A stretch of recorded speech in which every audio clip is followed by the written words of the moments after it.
Reka nongere ngusuhuze wowe ukomeje gukurikirana Afrivox TV nkwifuza amahoro n'imigisha bituruka kwa Nyagasani nkubwira ngo warakoze guhitamo Afrivox channel yawe ndetse kandi tukaba turahakubereye rwose nta kibazo wakwiye kugira hano. Ufite ikibazo cyangwa se igitekerezo batugezaho waca muri comments ukaba waduha igitekerezo cyawe cyangwa se kutugezaho ikibazo cyawe. Hanyuma uyu munsi rero turashaka kubabwira amashira kinyoma ku ifoto imaze iminsi icicikana ya The Ben ari kumwe n'umukobwa wifotoranyije. Abantu benshi ku mbuga nkoranyambaga cyane cyane Instagram ndetse na Twitter bavuga ngo The Ben yaba yakatiye Pamela, Uwicyeza Pamela, akaba yikundiye undi mukobwa.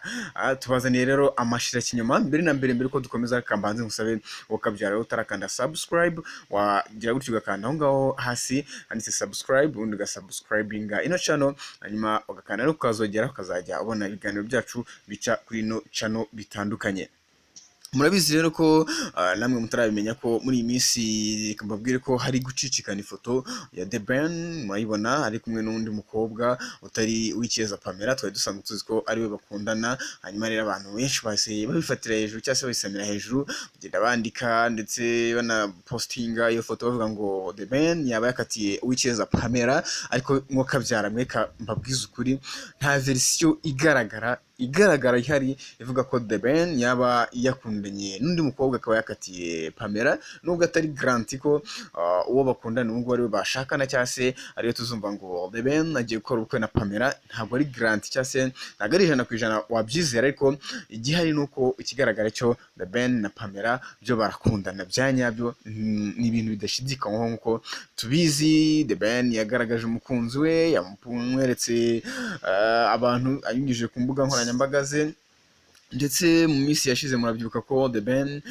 bagiye kumwerekana mu muryango kwa Pamela ndetse n'ibindi byinshi cyane. Ubona kenshi na kenshi bapostinga ari The Ben postinga amafoto ye na Pamela, nubwo ari muri Amerika ngo sofa The Ben, umukobwa akaba ari mu Rwanda ndavuga Pamela, ariko ibyo byose bagenda bagaragaza ko bakiri mu rukundo. Iyo ngiyo ifoto rero y'umukobwa wagaragaye ari kumwe na The Ben ishobora kuba ari umuntu nyine, bishobora kuba kuki tutakumva ko ari umufana cyangwa se undi muntu utandukanye no kuba yaba umukunzi wa The Ben. Abantu benshi nyine bahise babifatira hejuru ngo The Ben undi mukunzi, Pamela byagenze bite. Ariko mwebwe mwese mukurikiye Afrivox TV ikambabwire ko ibi bintu nta gihamya bifite, nubwo bishoboka ariko nta gihamya bifite. Navuga nti pourcentage yo kuba byaba ari byo kwijana yaba ni nkeya cyane rwose.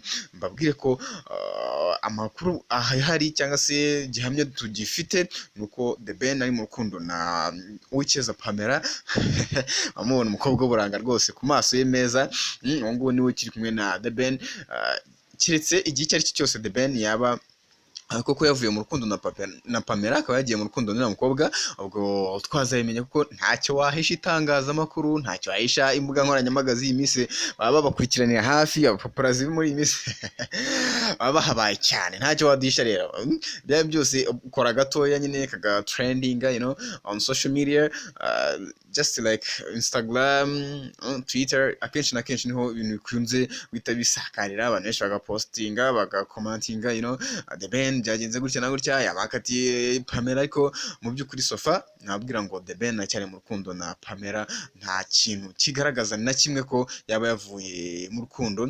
Ese bavande ubu ngubu koko umuntu wese nifotoranya n'undi ni ngombwa gutuvuga ngo buriya bari mu rukundo? No, ni bya bindi nyine bya social media zakataje kugaragaza buri kintu cyose. Ubwo wafashe ifoto cyangwa se wayibonye gatoya akayikwirakwiza bwa mbere byahise bigaragara nkaho koko ari reality, ariko ntago ari ukuri, nta version igaragara kuva kwa The Ben, kuva kwa Pamela avuga ko wenda ngo ngaca amarenga ati twatandukanye. Nta n'umwe urabigaragaza, uretse ko binashoboka cyane ko byaba ko batandukana, ariko ntago birajya ku mugaragaro. Ubwo nitubimenya cyangwa se nitugira ikindi kisumbuyeho nyuma y'ibyo ngibyo tuzakibamenyesha. Mwe mwese mukomeza gukurikira Afrivox TV mubwani kandi subscribe, dukomeze kubana kandi nkomeza kwifuriza kugubwa neza aho muri hose, aho muherereye hose, ibyo muri gukora byose Nyagasani akomeza abane namwe kandi abashyirimo umugisha. Ciao ciao, Imana ibarinde.